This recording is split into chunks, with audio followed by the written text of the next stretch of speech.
ನಾನಿಲ್ಲಿ ಸ್ಪೆಷಲ್ ಆಗಿರುವ ಡಿಫ್ರೆಂಟ್ ಆಗಿರುವ ವಡಪಾವ್ ಮಾಡ್ತಾಯಿದ್ದೀನಿ. ಎಲ್ಲೂ ಮಿಸ್ ಮಾಡದೆ ಸರಿಯಾಗಿ ನೋಡಿ ಚಿಲ್ಲಿಯನ್ನು ಡ್ರೈ ರೋಸ್ಟ್ ಮಾಡ್ತಾಯಿದ್ದೇನೆ. ನಂತರ ಮತ್ತು ಗಾರ್ಲಿಕ್ ಒಂದೊಂದನ್ನೇ ಸಪ್ರೇಟಾಗಿ ಡ್ರೈ ರೋಸ್ಟ್ ಮಾಡ್ತಾಯಿದ್ದೇನೆ.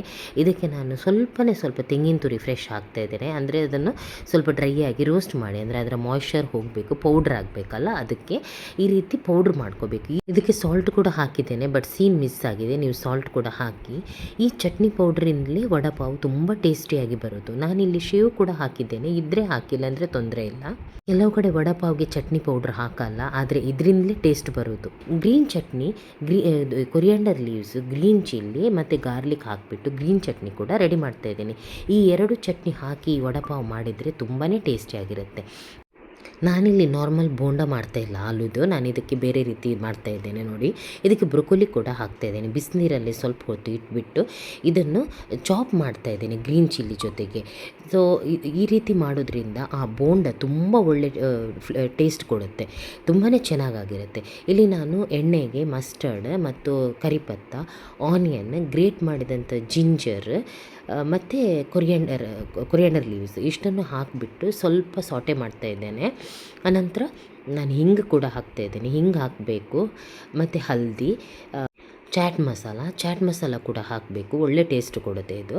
ಉಪ್ಪು, ಸಾಲ್ಟ್ ಹಾಕಿಬಿಟ್ಟು ಟೇಸ್ಟ್ ನೋಡಿಕೊಂಡು ಎಷ್ಟು ಉಂಟು ಅದರ ಪ್ರಕಾರ ಸಾಲ್ಟ್ ಹಾಕಿ.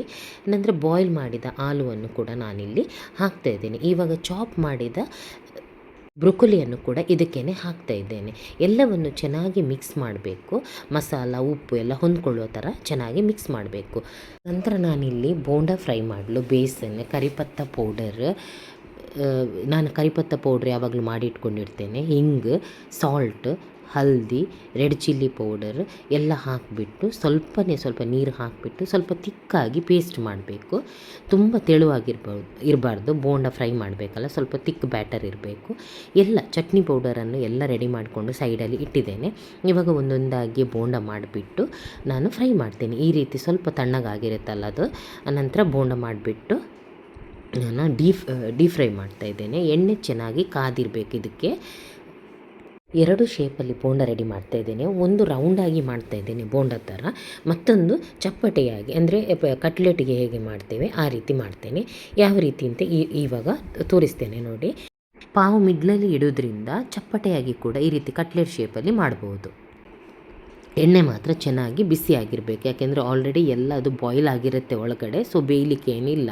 ಅದಕ್ಕೋಸ್ಕರ ಅದರಲ್ಲಿ ಗ್ರೀನ್ ಚಿಲ್ಲಿಯನ್ನು ಕೂಡ ನಾನು ಫ್ರೈ ಮಾಡ್ತಾಯಿದ್ದೇನೆ. ಗ್ರೀನ್ ಚಿಲ್ಲಿ ಬರೀ ಎಣ್ಣೆಯಲ್ಲಿ ಫ್ರೈ ಮಾಡೋ ಬದಲು ಈ ರೀತಿ ಬೇಸನ್ ಕೋಟಿಂಗಲ್ಲಿ ಫ್ರೈ ಮಾಡಿದರೆ ತುಂಬ ಚೆನ್ನಾಗಿರುತ್ತೆ. ಆದರೆ ಗ್ರೀನ್ ಚಿಲ್ಲಿಯನ್ನು ಜಾಸ್ತಿ ಫ್ರೈ ಮಾಡಿ ಆವಾಗ ಖಾರ ಅಷ್ಟೊಂದು ಗೊತ್ತಾಗೋದಿಲ್ಲ. ಈ ರೀತಿ ಮಾಡಿದ ಮೇಲೆ ನಾನು ಡಬಲ್ ಪಾವು ಈ ರೀತಿ ತಗೊಂಡಿದ್ದೇನೆ. ನಂತರ ಒಂದೊಂದಾನೆ ನಾನು ಚಟ್ನಿ ಪೌಡರ್ಗೆ ಇಲ್ಲಿ ನಾನು ಚಾಟ್ ಮಸಾಲ ಮತ್ತು ಸಾಲ್ಟ್ ಹಾಕ್ತಾಯಿದ್ದೇನೆ. ಫಸ್ಟಿಗೆ ಹಾಕಿರಲಿಲ್ಲ, ರೆಡಿ ಮಾಡುವಾಗ ಹಾಕ್ತೇನೆ ಎಲ್ಲ. ಈ ರೀತಿ ಕಟ್ ಮಾಡಿಬಿಟ್ಟು ಒಂದು ಸೈಡಲ್ಲಿ ಗ್ರೀನ್ ಚಟ್ನಿ ಹಾಕಬೇಕು. ಚಟ್ನಿ ತುಂಬಾ ಹಾಕಿ, ಚಟ್ನಿ ಎಷ್ಟು ಹಾಕ್ತೀವಿ ನೋಡಿ ಅದರಲ್ಲೇ ಟೇಸ್ಟ್ ಬರೋದು. ಹೊರಗಡೆ ಕೆಲವೊಂದು ಕಡೆ ಸಿಗ್ತದೆ, ಬರೀ ವಡ ಇಟ್ಬಿಟ್ಟು ಕೊಡ್ತಾರೆ ಗ್ರೀನ್ ಚಿಲ್ಲಿ, ಅದು ಏನು ಟೇಸ್ಟ್ ಆಗೋದಿಲ್ಲ.